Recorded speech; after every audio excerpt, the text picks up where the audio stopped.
శ్రీమాత్రే నమః. గణేశాయ నమః. శ్రీ వారాహి వజ్రపంజరం. వారాహి 12 నామాలు. వీటి మీద అవగాహన కల్పించుకొని గుహ్య నవరాత్రుల్లో వారాహి ఆషాఢ గుహ్య నవరాత్రుల్లో కానీ విడిగా కానీ లక్ష్మీ వారాహి అనేటువంటి ఆచారాన్ని మాత్రమే గృహంలో సదాచారానికి దక్షిణాచార విధానానికి అనుసరిస్తూ చేయాలి. ఏ దీక్ష అయినా ఎప్పుడు చేసినా, అది అయ్యప్ప స్వామి దీక్ష అయినా, గోవింద స్వామి దీక్ష అయినా, దుర్గా దీక్ష అయినా, ఏ దీక్ష అయినా దీక్ష అంటే నియమాలు ఉంటాయి. నవరాత్రులు అంటే నియమాలు ఉంటాయి. కనీసం నామపారాయణకైనా నియమాలు తప్పనిసరి. కనీసం రోజుకి 2 పూట్ల స్నానం చేయటం, ఇంటిని శౌచ విధులు శుభ్రంగా ఉంచుకోవటం, అశౌచాలు లేకుండా చూసుకోవటం, శాకాహారాన్ని నివేదన చేయటం, దురభ్యాసాలు దురలవాటు లేకుండా ఉండటం, ఇంకా ఆరోగ్యం బాగుంటే భూసైనం లాంటి ఇలాంటి నియమాలు పాటిస్తూ చేస్తే చాలా మంచిది.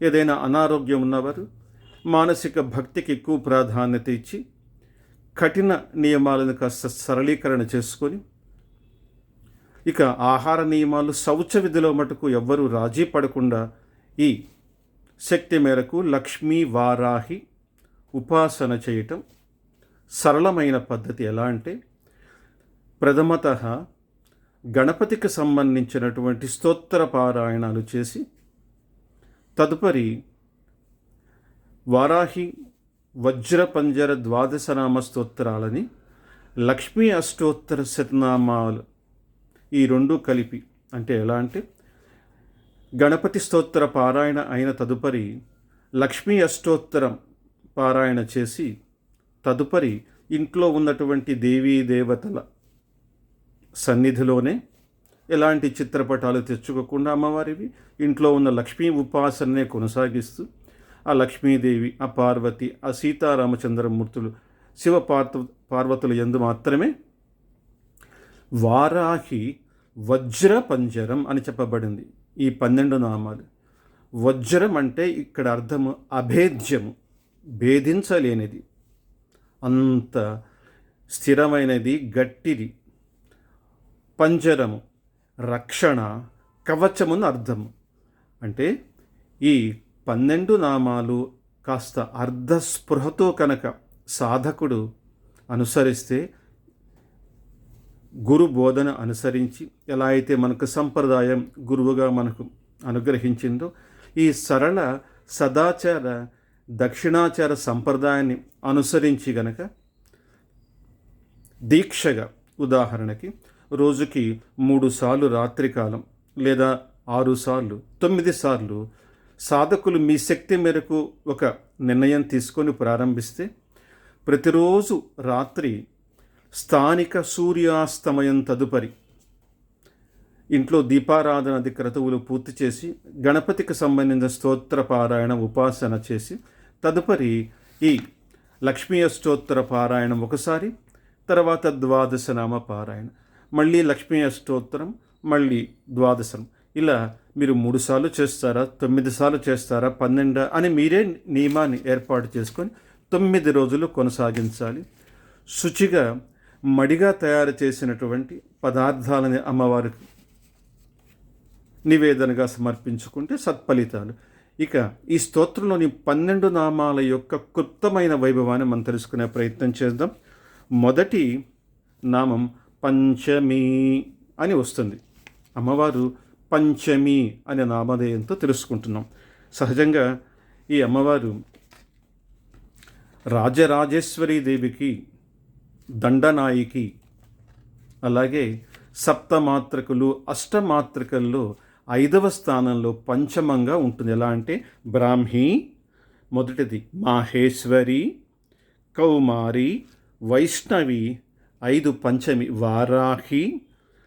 కొన్ని సంప్రదాయాల్లో మహేంద్రి లేదా ఇంద్రాణి అని పాఠాంతర భేదాలు ఉంటాయి, ఏదైనా ఒకటి. 7 చాముండ, ఈమెని చండి అని చాముండి అని పిలుస్తాం. 8 నారసింహి, మరికొన్ని సంప్రదాయాల్లో మహాలక్ష్మి. ఇలా ఏ వరుసలో చూసినా పంచమి అమ్మవారు.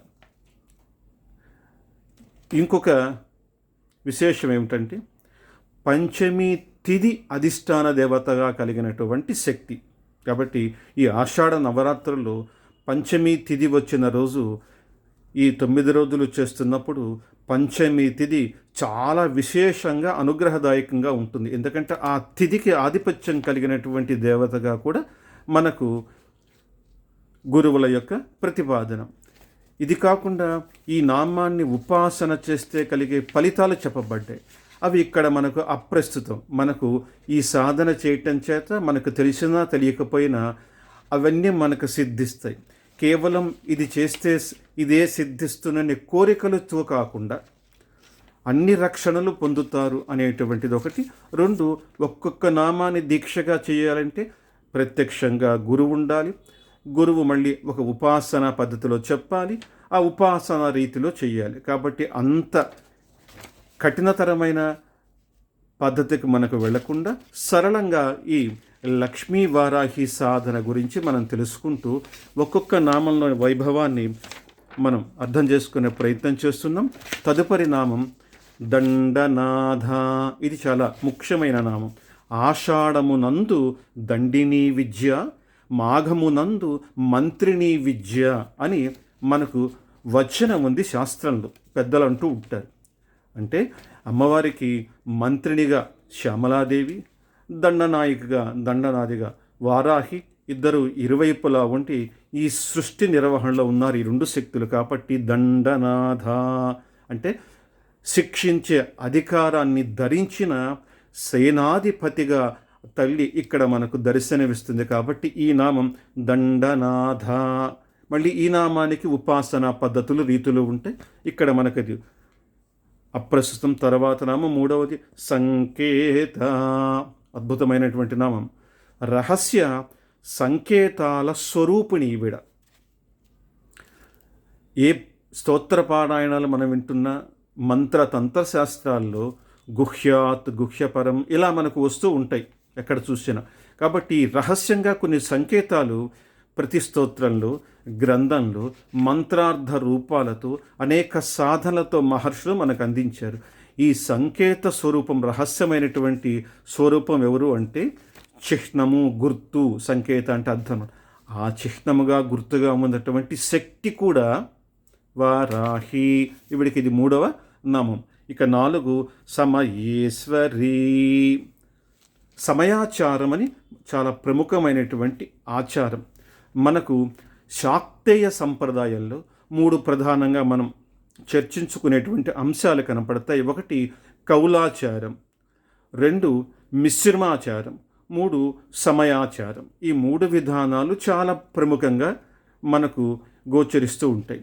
శ్రీ విద్యా సంప్రదాయాన్ని అనుసరించి వీటిని గురుముఖతః అనుసరించవలసినటువంటి పద్ధతి. అలాంటి సమయేశ్వరి అంటే శ్రీ విద్య రహస్య మార్గం యొక్క అధిష్టాన దేవత ఎవరు? సమయేశ్వరి, ఈ వారాహి అమ్మవారు. ఇక ఈ నామానికి కూడా ఉపాసనా రీతులు చెప్పబడతాయి. ఇలా 12కి ఉపాసనా రీతులు ఉన్నాయి. ఇప్పుడు 5వ నామం, అసలైన నామయానికి మనం సమయ సంకేత. అమ్మవారికి ఉన్నటువంటి మరొక ప్రత్యేక నామం సమయ సంకేత. అంటే సమయ అనుకున్నాం కదా ఇప్పటిదాకా. ఈ సంప్రదాయ పద్ధతికి ఈ రహస్యాలు తెలియచేసేటటువంటి దేవి. ఎవరైతే గురుముఖతంగా ఇవి అనుసరిస్తున్నారో గురువు ద్వారా ఈ సంకేత రహస్యాలని శిష్యుడికి తెలియపరచి ఆచారమందు నిష్ట కలిగించి ఎలా చేస్తే తన యొక్క శక్తుల యొక్క ప్రత్యక్షాన్ని, ప్రకటనని అతను పొందుతాడో ఇది గురువు ద్వారా అమ్మవారు అందిస్తుంది అని చెప్పేటటువంటి సమయ సంకేత అనేటువంటి 5వ నామం. ఇక 6 వస్తే వారాహి. చాలా విశేషమైన నామం. అంటే వరాహ ముఖంతో ఆ తల్లి మనకు కనిపిస్తూ ఉంది. ఇది కూడా ఒక గొప్ప మంత్రార్థ రూపము. కాబట్టి మంత్రార్థ స్వరూపిణిని స్మరించడం చేత ఈవిడే ఆదిశక్తిగా గ్రహిస్తాడు సాధకుడు. కాబట్టి ఆదిశక్తిగా ఇక్కడ తల్లి వారాహి వరాహ ముఖంతో మనకు దర్శనమిస్తుంది. అలాగే పోత్రిణి, ఇది 7వ నామం. అంటే వరాహుని యొక్క దంతాన్ని ధరించి, అమ్మవారికి ఇక్కడ వరాహుని యొక్క దంతంతో ఆవిడ మనకు కనపడుతుంటారు. వారాహి అంటే అజ్ఞానం అనేటువంటి ఈ దుష్ట సంస్కార సంప్రదాయంలో మునిగిపోయినటువంటి సంసారంలో ఉన్నటువంటి జీవుడు పరితపిస్తూ ఉంటే ఈ అజ్ఞాన అంధకారం నుండి ఇలాంటి తన ద్రంష్ట శక్తితో పోత్రినితో ఆవిడ ఇతన్ని నిలబెట్టి జ్ఞానవంతుణ్ణి, శక్తివంతుణ్ణి, ధీమంతుణ్ణి చేస్తుంది. కాబట్టి పోత్రిణి. కాబట్టి అమ్మవారు 7వ నామం. ఈ 12 నామాల్లో పోత్రిణి, దీనికి కూడా ఉపాసనా రీతులు చెప్పబడ్డాయి. ఇక 8 వార్తాళి, చాలా విశేషమైనటువంటి నామం అమ్మవారికి వార్తాళి. ఎందుకంటే వారాహిదేవికి ప్రసిద్ధమైనటువంటి నామాల్లో వార్తాళి. ఇది చాలా తీవ్రమైనటువంటి శక్తి కలిగిన దేవతగా చెప్పబడింది. శత్రువుల్ని సంహరించే శక్తిని వార్తాళిగా ఉపాసన రీతిలో చెప్పబడ్డాయి. కాబట్టి వీటికి ఉపాసన రీతులు ఉన్నాయి. వార్తాళి అని కనుక మనం విన్నా, ఈ నామస్మరణ చేస్తున్నాం, సదాచారయుతంగా ఇప్పుడు చెప్పుకున్నటువంటి మార్గంలో మనం ఉంటే ఈ శత్రుబాధ అంత బహిరంగ శత్రువులన్నిటికీ బాధలు అమ్మవారు సరళంగా తొలగిచ్చేస్తారు. ఇక 9వ నామం మహాసేన. సైనికులు, శక్తులు అందరికీ ఉంటాయి, కానీ అమ్మవారిది అలా కాదట. మహాసేన. ఇవే కొన్ని సంకేతాలు అమ్మవారు మనకు అందిస్తుంటారు. అంటే అమ్మవారి సైన్యం అంతా అపారమైన దివ్య సైన్యం. అంటే ఈ సృష్టిలో ఉన్నటువంటి ప్రతి శక్తి ఆవిడ చైతన్య సైన్య రూపమే. అందుకని సృష్టి అనేక ముఖాలుగా మనకు నిర్వహించబడుతుంది.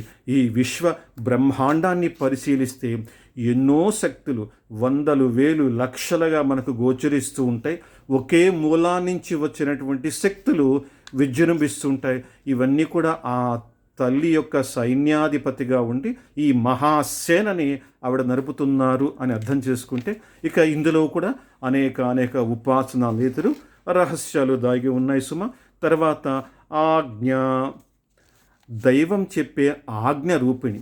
గురు రూపంలో భగవంతుడు శిష్యుడికి లేదా సాధకుడికి, ఎవరైతే ఆధ్యాత్మిక భక్తి మార్గంలో ఉన్నారో వాళ్ళకి దైవిక ఆజ్ఞలు ఇచ్చేటటువంటి ఆజ్ఞారూపిణి కూడా ఈ తల్లి. కాబట్టి దైవ ఆజ్ఞే అమ్మవారు. అందుకని అక్కడక్కడ మనం వింటుంటాం శివాజ్ఞ. ఇది ఎవరు మీరకూడదు. కాబట్టి ఆ ఆజ్ఞ అమ్మవారు.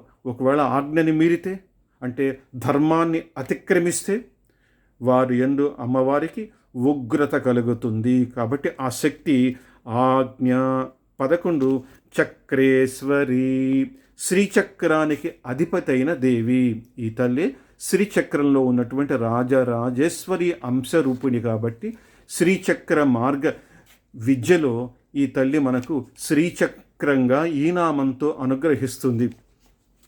మూలమంత్రాలతో శ్రీచక్రాలు తెచ్చి ఇంట్లో పెట్టుకోకుండా, ఏవంటే అవి ఇంటి నిండా ఏర్పాటు చేసుకోకుండా చక్కగా ఇలాంటి నామాలని సరళంగా మంచి మార్గంలో సదాచార రీతిలో కనుక చేస్తే శ్రీచక్ర అధిష్టాన దేవత సత్ఫలితాలు అందిస్తుంది అని మనం తెలుసుకుంటూ, ఇక ఆఖరి నామం శివా చైవ తధారిగ్ని అని. అంటే శివ మంగళకరమైనటువంటి సంకల్పాలను నెరవేర్చేది, శుభ కామనలను వర్షింపచేసేది, శుభ కార్యక్రమాలకి నిరంతరం జరిగేట్టుగా ఈ నామ పారాయణ చేస్తున్నటువంటి భక్తుల ఇంట్లో అశుభాలను తొలగించేది.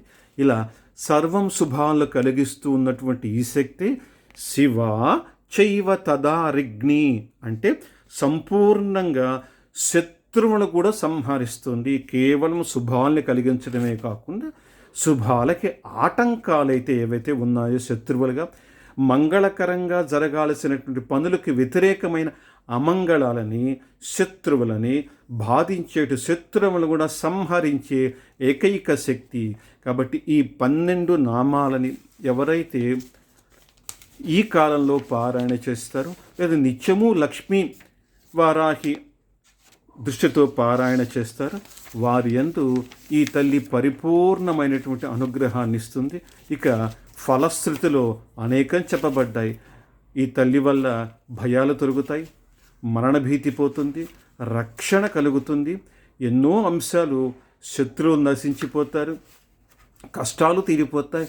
ఇలా మనకు ఫలశ్రుతి పరిపూర్ణంగా చెప్పింది. కాబట్టి ఇప్పుడు లక్ష్మీ వారాహి సాధన యందు మనసు పెట్టి ఈ స్తోత్రపారాయణ జ్ఞానసింధు విడిగా అందిస్తుంది. ఎందుకంటే ఈ స్తోత్రము చదవలేని వారు ఆ స్తోత్రంలోనే ఉంటుంది. కనీసం వినటం చేత ఒక్కసారి వింటేనే ప్రసన్నరాలవుతుంది. ఆవిడ ఎంతో సంతోషించి మన ముందు ప్రకటితమవుతుంది. అంటే సంప్రదాయం తెలియాలనుకోండి, ఈ ప్రతినామానికి చేసే సాధకులకి అలా అనుగ్రహిస్తుంది.